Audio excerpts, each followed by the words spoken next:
All right, my friends, today we're going to talk about what happens if you stop paying Social Security tax, i.e. FICA, at 50. What happens to your Social Security benefits when you do decide to retire, especially relative to working until you're 60. So remember, we're using Scott Single before. Now we're going to use Sarah Single. And there's a reason I do this is because I had a guy actually point out in one of my videos on Scott Single retiring at 50, can he retire? He said, hey man, you weren't using FICA from the ages of 50 to 60, the 7.65 tax. I said, yeah, that's true, I wasn't.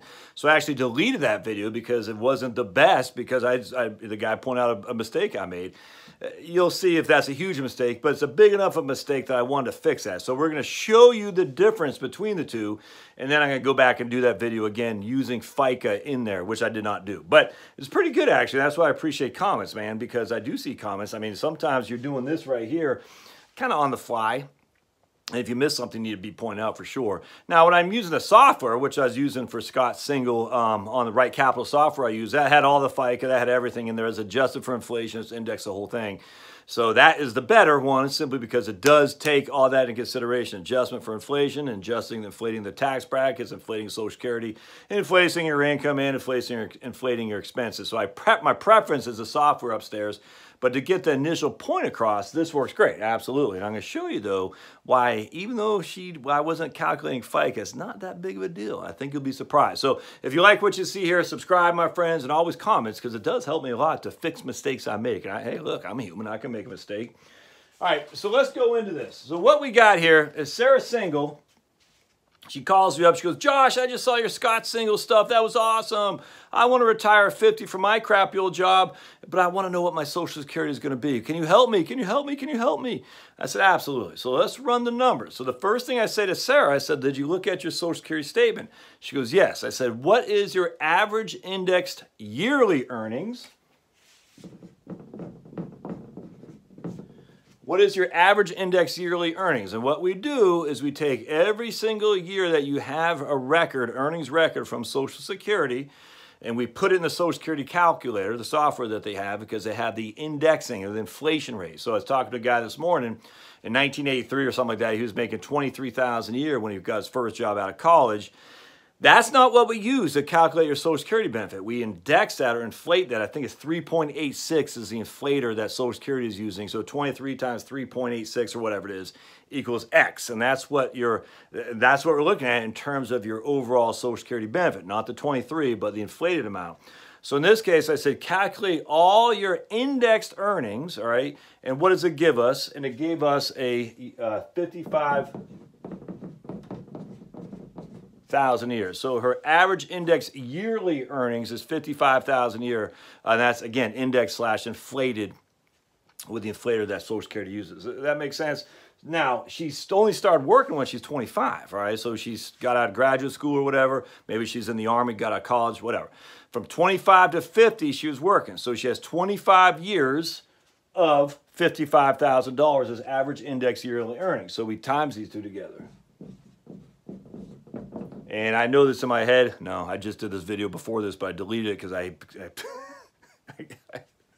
I screwed up someplace, so I deleted it. So I did this. I got to do 55,000 times 25 is 1.375 million. That is her average. That is her total earnings record for Social Security. Her total earnings record for Social Security is she made $1.375 million over her life. Again, index for inflation. I'm going to take a break. I'll be right back. I just got called away. Hold on just a second. All right, so I had to escape and save one of my kids. Being a dad's awesome. It really is awesome, my friends. If you haven't been a father, I'm telling you, man, you don't know what you're missing, but you're always on call. All right, so here we got $1.375 million of total index earnings. Now what we do is we take that amount and we divide by 420. Why do we divide by 420? Because Social Security is going to look at your top 35 years of earnings, all right? They're going to inflate those top 35 years, so whatever the inflator is, and that's what you're going to get. So you're going to take whatever your top 35 years of earnings, they're going to add all those up, and they're going to divide by 420, which is 35 years times 12 months in a year. That's 420. Well, now Sarah, she only has 25 years of earnings. Well, Social Security doesn't care. That just simply means she has 25 years of earnings and 10 years of goose eggs. Either way, it's the same. I mean, they don't care. They're just saying either way, you have 420 is your divisor's amount. We're going to divide into whatever this top amount is. Is that the numerator, right? Yeah. So we take 420, divide into her total amount of earnings, 13750. That gives us 3,273 is her AIME.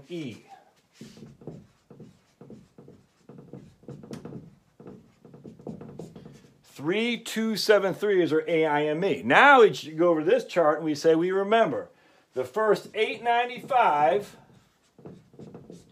is a 0.9%. All right, so we times the first 895 by 0.9, and we know that's going to give us 805. Look, I'm just using round numbers. It's 805.5. I'm not going to use the pennies here just for simplicity. All right, so now what we do, take 3,273 minus 895, that's 2,378.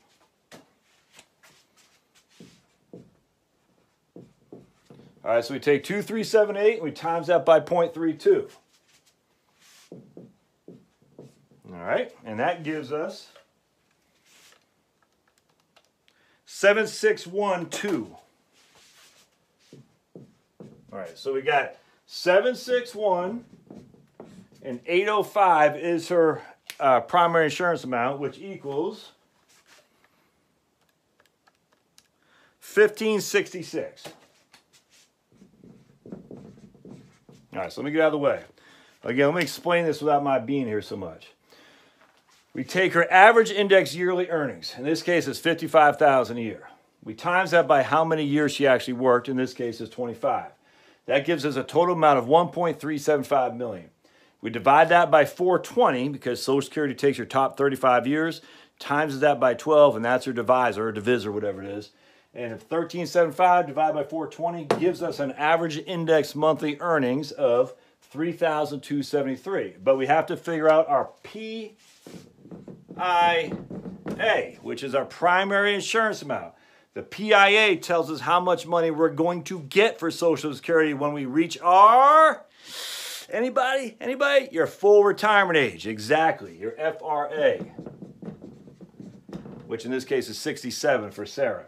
And so what we do is we take these bend points, 895 is 0.9, the difference between 5397 and 896 is 761. I mean, again, I might be off by a buck or two. Don't sweat it.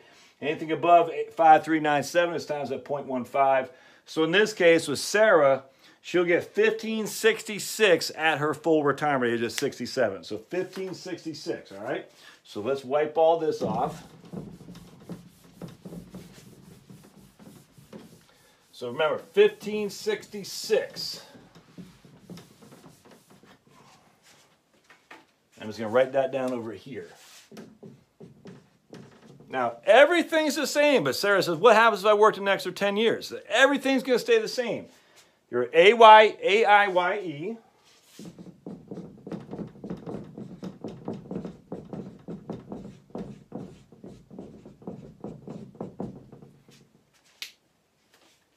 So here we're going to say, and we're going to say everything's still the same. She didn't get a raise. It just, in fact, what happens is, at the end of the day, you're probably not going to make that much more unless you get a pretty significant raise in terms of what your average index yearly earnings are, because, you know, the amount that you made as a younger person is being indexed. And actually, those indexings are pretty favorable towards you, too, I might add. So anyway, so she will just say she has continued to average 55,000 a year. So 55,000 times 35. 1.925 million.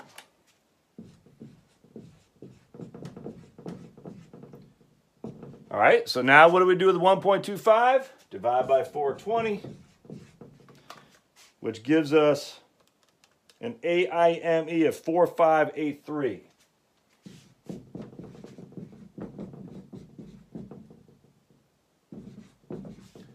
All right. So that looks like it might be significantly different, right? I don't know. We got to figure out what our PIA is. All right, so now we take 4583 minus 895.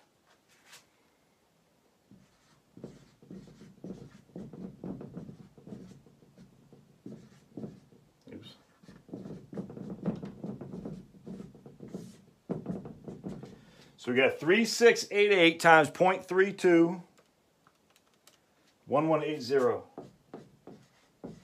805. 1, 9.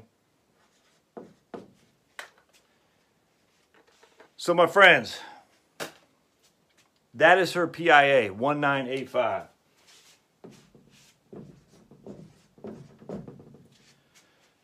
What's the difference between those two numbers right there? It's about $420.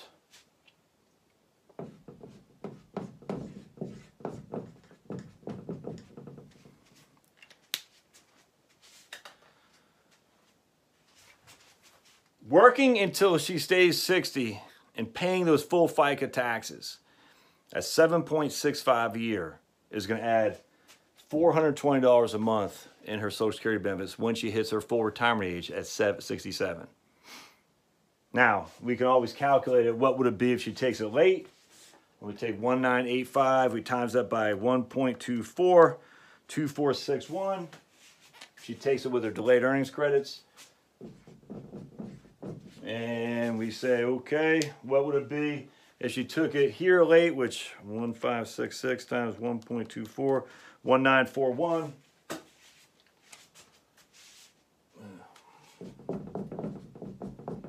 I mean, so you can do all these any which way you want. If they take it early, you'd have to reduce it by, I think it's 32%. Anyway, so if she works an extra 10 years, paying 7.65 again on 55,000 a year. So just think about that. 55,000 a year times 7.65%. She's going to pay an extra $4,207 a year over those 10 extra years of working in taxes. So she's going to pay $4,200 every year in taxes in order to accumulate an extra $420 a month. Now, that may or may not be a good deal. I mean, she pays an extra, she gets a $420 a month to times that, let's just say she does that by 20 years, she will make more, absolutely, than if she quit at 50, because she puts an extra $42,000 in and she's going to get an extra roughly $85,000 out. Not a bad deal, but is it worth an extra 10 years, some crappy old grind at corporate cubicle job? I don't think so. And so going back to the guy who pointed this out, I mean, he was right. I wasn't using the FICA on the initial Scott single when he was thinking about retiring at 50, at 60, wonder if he could. I wasn't using that for his salary. But this is the consideration that I think people miss all the time. The idea that you're going to make a whole lot more money from Social Security, well, you can see it right here. I mean, you're just not. And the reason for that is because how the bend rates are. I mean, the first $895 that you get from Social Security or AIME, you're getting 90 cents on the dollar back. Anything above $895 to $5,397, you're only getting a third of that back. I mean, so you're not. So anything above $5,397, you're only getting 15 cents on the dollar back. So, I mean, you can say, well, if I make a hell of a lot of money by the time I'm, from 50 to 60, I might get it all back, but you're not. Because even if your AIME gets above and beyond $5,397, you're only getting 15 cents on the dollar back. Social Security was for the lower working class people and widows in order to have something they could fall back on. And so it's very, very progressive that it benefits the lower income more so, much more so than it does a higher income. I mean, that's just the way the situation was set up by FDR, and it's a wonderful tool for that regard. I'm pretty libertarian. I probably would have been against it if I was in Congress, but now that we have it here, it's stupid not to take advantage of it. It's never going away. And so it's for the lower end to make sure they get as much replacement income as they can. It's not for the wealthier to get a lot of replacement income as they can. It's just not. And you can see, because once you have an average index monthly earnings or an average index yearly earnings of over $60,000 a year, you're not going to get that much back from it relative to having an average index yearly earnings of $25 a year, simply because the way it's broken down. The first $895, you get 90 cents back. Anything above $60,000 roughly, you're getting 15 cents back. It's just all there is to it. It's not a significant benefit. So here's Sarah. I said, how much do you hate your job? If she says, look, I want to take some razors across my wrist, I said, well, get the hell out of there. It's not worth it. You're only going to get an extra $420 a month, and by the way, you're not going to get that for another 17 years anyway. I mean, You're sitting there, you're going to bust your butt for paying an extra $4,200 a year in taxes in order to get an extra $420 17 years from now. Don't do it. Don't do it. Now, if she's got another pot to pee in or something like that, well, we got to see about it. But just remember, Social Security is for the poor people, the lower income people. It's not for the wealthy.